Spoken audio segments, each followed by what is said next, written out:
여러분, 혹시 이런 경험 있으신가요?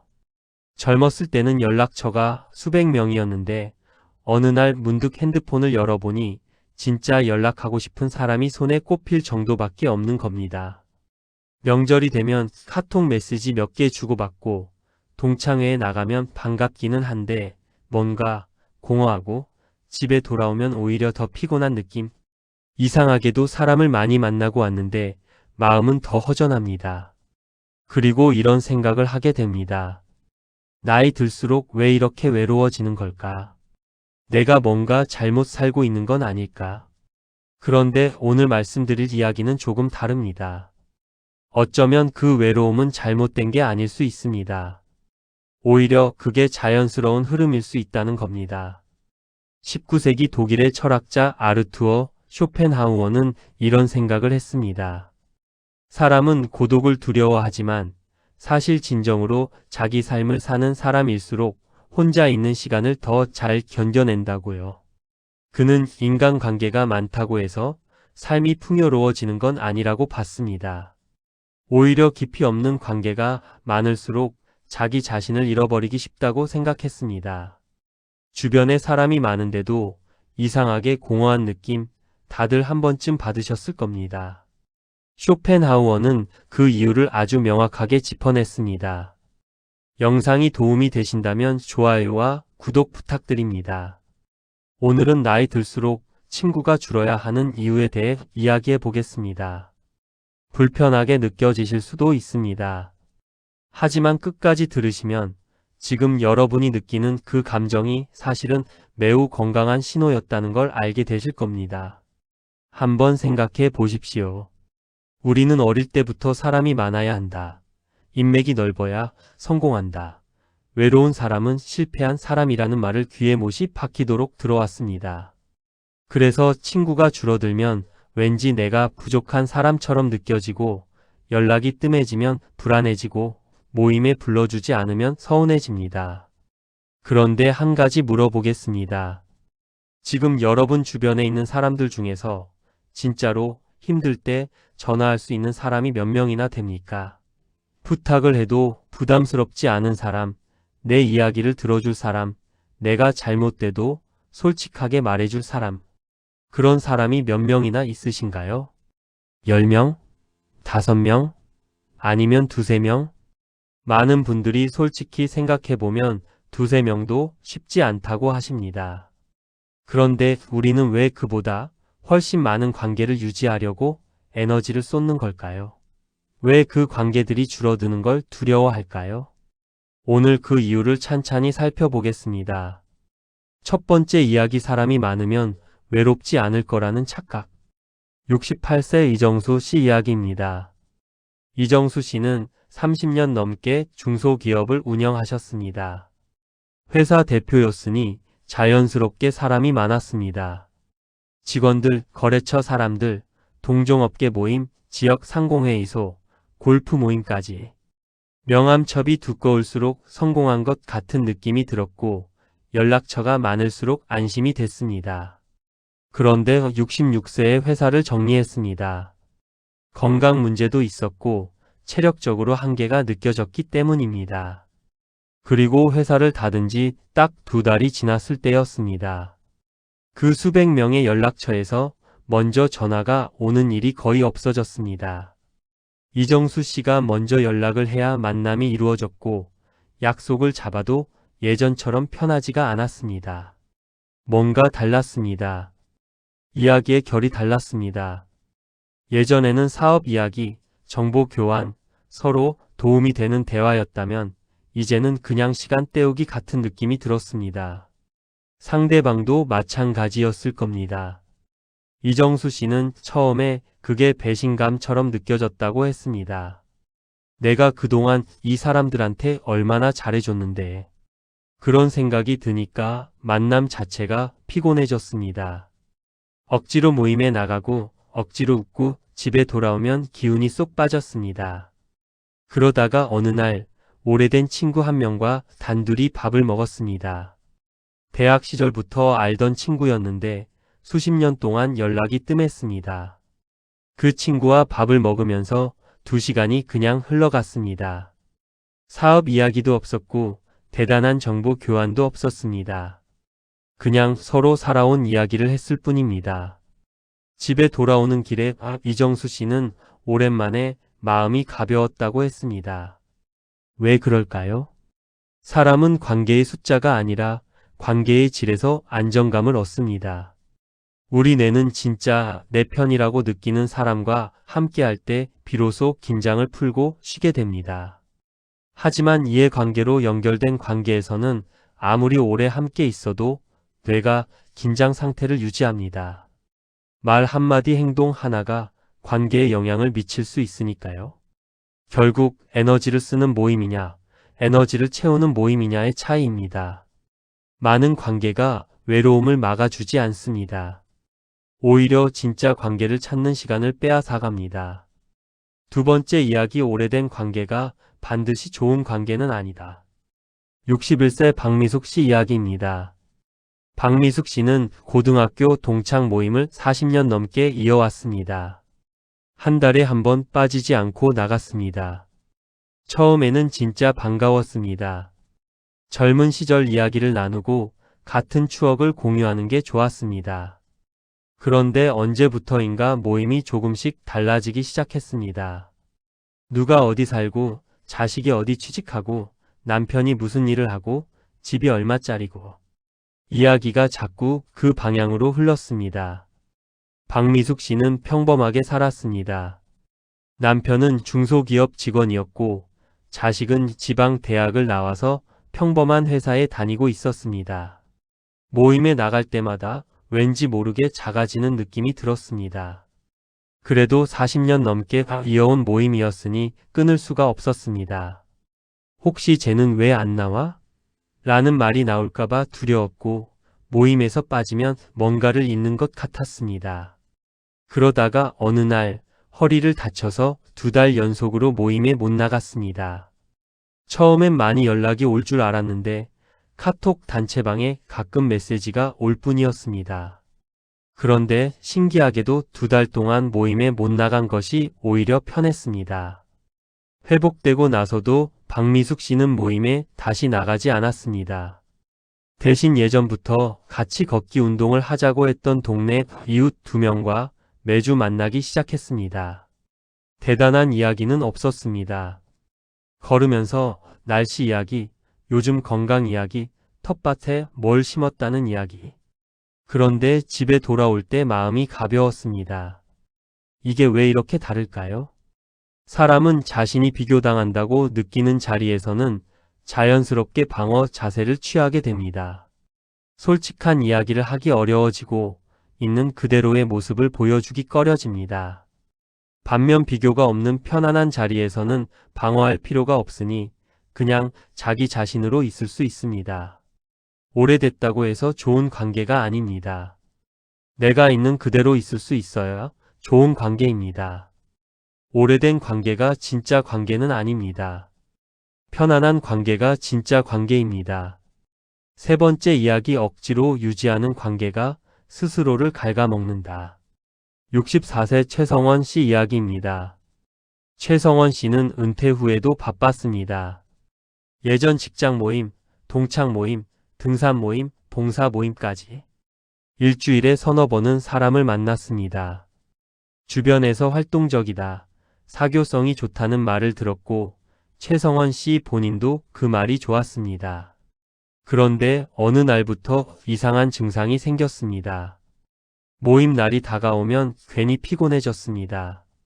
몸이 아픈 건 아닌데 왠지 나가기 싫고 준비하는 것조차 귀찮아졌습니다. 그래도 안 나가면 섭섭해할 것 같아서, 오랫동안 빠지면 이상하게 볼 것 같아서 억지로 나갔습니다. 모임에 나가면 또 열심히 했습니다.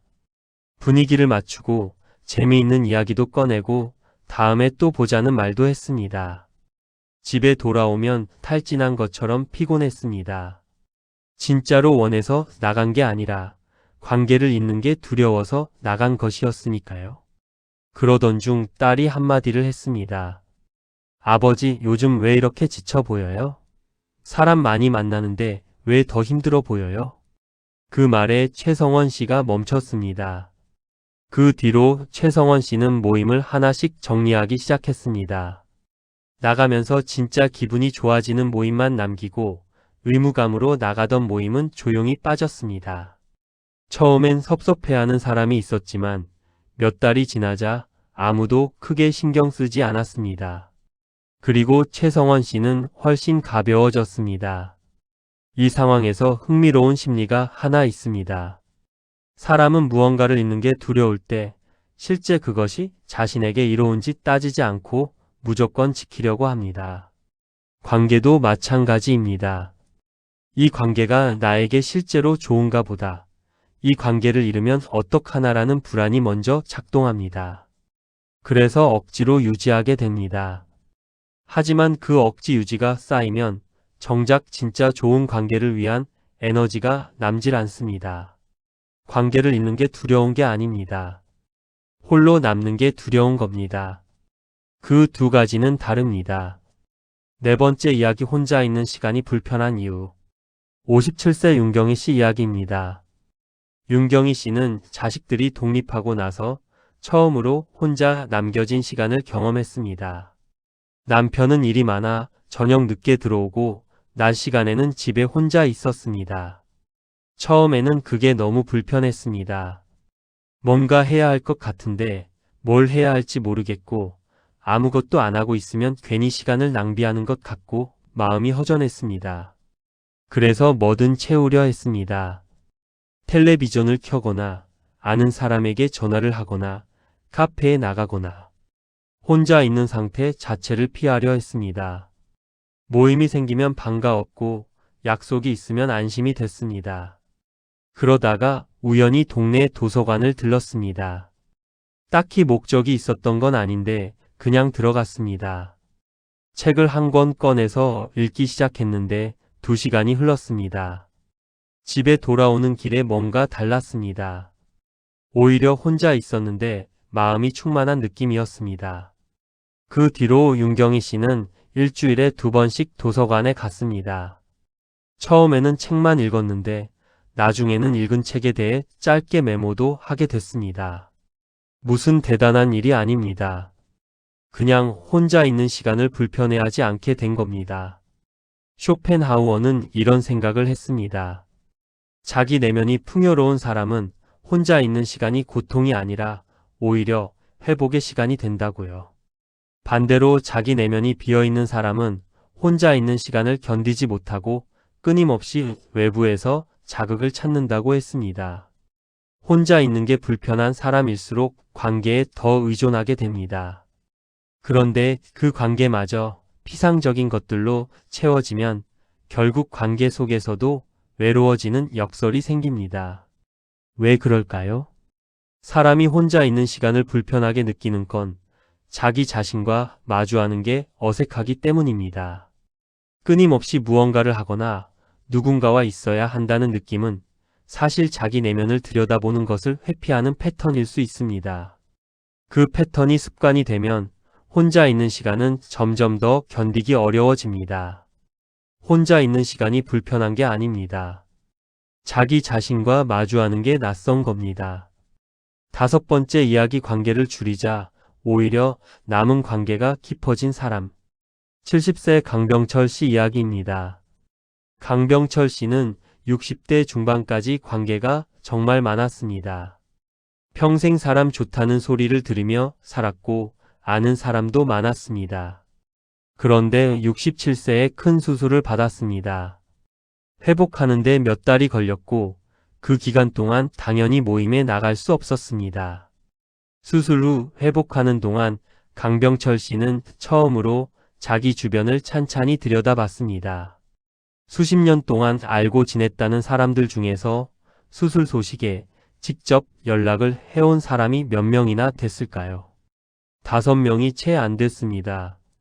그 5명이 교대로 병원에 왔고 회복하는 동안 밥도 가져다주고 말동무도 해줬습니다. 강병철 씨는 그때 처음으로 관계를 다시 봤다고 했습니다. 수백 명의 연락처가 있었지만 진짜 내 사람은 5이었습니다. 그리고 그 5을 위해 쏟아야 할 시간과 마음이 나머지 수백 명을 유지하느라 분산되고 있었다는 걸 그때서야 깨달았습니다. 회복 이후 강병철 씨는 조용히 관계를 정리했습니다. 먼저 연락하지 않으면 연락이 오지 않는 관계는 자연스럽게 흘려보냈습니다. 억지로 유지하지 않았습니다. 그 대신 5명과의 관계에 더 집중했습니다. 같이 밥을 먹고 같이 산책을 하고 별 이야기 없이도 그냥 같이 있는 시간을 가졌습니다. 2년이 지난 지금 강병철 씨는 예전보다 훨씬 외롭지 않다고 합니다. 사람은 줄었는데 외로움이 줄었습니다. 이게 바로 핵심입니다. 관계의 질과 양은 반비례하는 경우가 많습니다. 관계가 많아질수록 각 관계에 쏟을 수 있는 에너지는 분산됩니다. 한 사람 한 사람을 깊이 알아가고 함께 시간을 보내고 서로의 삶에 진짜로 관심을 갖는 게 어려워집니다. 결국 여러 관계가 모두 표면적인 수준에 머물게 되고 많은 사람과 알고 있지만 아무도 나를 진짜로 모르는 상황이 됩니다. 관계를 줄이는 게 아닙니다. 관계를 솎아내는 겁니다. 솎아낸 자리에 진짜가 남습니다. 여기서 한 가지 이야기를 더 드리겠습니다. 우리 세대는 특히 사람이 많아야 한다는 믿음 속에서 자라왔습니다. 집안에 손님이 많으면 복 받은 집이고 주변에 사람이 많으면 능력 있는 사람이고 혼자 있으면 뭔가 문제가 있는 사람처럼 여겨졌습니다. 이게 수십 년 동안 생각 깊이 박혀 있습니다. 그러다 보니 관계가 줄어드는 상황을 보면 그게 자연스러운 흐름이라도 마치 실패처럼 느껴집니다. 이상한 게 아닙니다. 그렇게 배워왔으니까요. 그런데 생각해 보시면 이게 꼭 맞는 말일까요? 우리 몸도 나이가 들면 필요 없는 것들을 조금씩 내려놓습니다. 무거운 짐을 젊을 때처럼 들려고 하면 오히려 다칩니다. 관계도 마찬가지입니다. 나이가 들수록 가벼운 관계를 많이 유지하는 것보다 무게 있는 관계 몇 개를 잘 지키는 쪽이 훨씬 현명합니다. 쇼펜하우어는 사람이 성숙해질수록 타인의 시선보다 자기 내면의 소리를 더 중요하게 여기게 된다고 했습니다. 그리고 그게 외로움이 아니라 선택이라고 했습니다. 모든 관계를 유지하려는 것은 에너지의 낭비가 아니라 자기 자신을 지키지 못하는 것이라고 봤습니다. 왜 그럴까요? 사람이 여러 관계를 동시에 유지할 때 그 각각의 관계에서 요구되는 모습이 조금씩 다릅니다. 이 모임에서는 이런 사람이어야 하고 저 모임에서는 저런 사람이어야 합니다. 그렇게 여러 역할을 오가다 보면 정작 자기 자신이 어떤 사람인지 모호해지기 시작합니다. 진짜 내 모습보다 남들이 기대하는 내 모습에 맞추다 보니 어느 자리에서도 온전히 나로 있을 수 없게 됩니다. 그 피로감이 쌓이면 사람 자체가 싫어지기도 합니다. 사람이 싫은 게 아니라 사실 역할을 연기하는 게 싫은 겁니다. 나이가 들수록 이 피로가 더 두드러지는 건 젊을 때처럼 그 역할들을 버텨낼 체력이 줄어들기 때문입니다. 몸만 피로한 게 아니라 마음도 그 역할에 지쳐갑니다. 그래서 자연스럽게 관계가 정리되기 시작하는 겁니다. 이건 실패가 아닙니다. 오히려 자기 자신을 찾아가는 과정입니다. 오늘 이야기를 정리해 드리겠습니다. 관계가 줄어든다는 건 외로움의 신호가 아닙니다. 오히려 진짜 관계가 무엇인지 눈이 밝아지는 신호일 수 있습니다. 이정수 씨는 수백 명의 연락처가 있었지만 회사를 그만두고 나서야 진짜 친구가 누구인지 알았습니다. 박미숙 씨는 40년 모임을 나가면서도 항상 피곤했는데 동네 이웃 둘과 걸으면서 처음으로 편안함을 느꼈습니다. 최성원 씨는 모임을 줄이고 나서야 오히려 삶이 가벼워졌습니다. 윤경희 씨는 혼자 있는 시간을 배우면서 비로소 자기 자신과 친해졌습니다. 강병철 씨는 수술 이후 5명의 관계에 집중하면서 수백 명일 때보다 덜 외로워졌습니다. 이 5분의 이야기에서 공통점이 하나 있습니다. 관계의 숫자를 줄인 게 아니라 관계의 방향을 바꿨다는 겁니다. 남들이 기대하는 관계에서 자신이 진짜 원하는 관계로요. 쇼펜하우어가 말한 고독은 아무것도 하지 않는 상태가 아닙니다. 남의 시선과 기대에서 잠시 벗어나 자기 자신의 목소리를 듣는 상태입니다. 그 시간이 있어야 비로소 어떤 관계가 진짜 나에게 필요한지 보이기 시작합니다. 나이가 든다는 건 모든 걸 다 받아들이는 게 아닙니다. 진짜 중요한 것을 알아보는 눈이 생기는 겁니다. 친구가 줄어드는 게 서운하게 느껴지셨다면 이제 다르게 보셨으면 합니다. 그건 관계가 사라지는 게 아니라 관계가 걸러지는 겁니다. 그 과정을 두려워하지 않으셔도 됩니다. 사람이 줄어드는 게 아닙니다. 자기 자신이 선명해지는 겁니다. 오늘 집에 돌아가시면 한 가지만 해 보십시오. 지금 연락처에 있는 사람들 중에서 지난 6개월 동안 만나고 나서 마음이 가벼웠던 사람이 누구인지 딱 한 명만 떠올려 보십시오. 그 사람에게 오늘 짧게 연락 한번 해 보십시오. 긴 말 필요 없습니다. 요즘 어때요? 한마디면 충분합니다. 그게 시작입니다. 관계는 많이 쌓는 게 아닙니다. 잘 고르는 겁니다. 그리고 고른 관계를 잘 지키는 겁니다. 나이 들수록 관계가 줄어드는 건 자연스러운 일입니다. 그 흐름을 거스르려 에너지를 낭비하기보다 남은 관계를 더 깊이 가꾸는 쪽으로 방향을 바꿔보시길 바랍니다. 여러분 곁에 진짜 한 사람이 있다면 그걸로 충분합니다. 도움이 되셨다면 좋아요와 구독 부탁드립니다.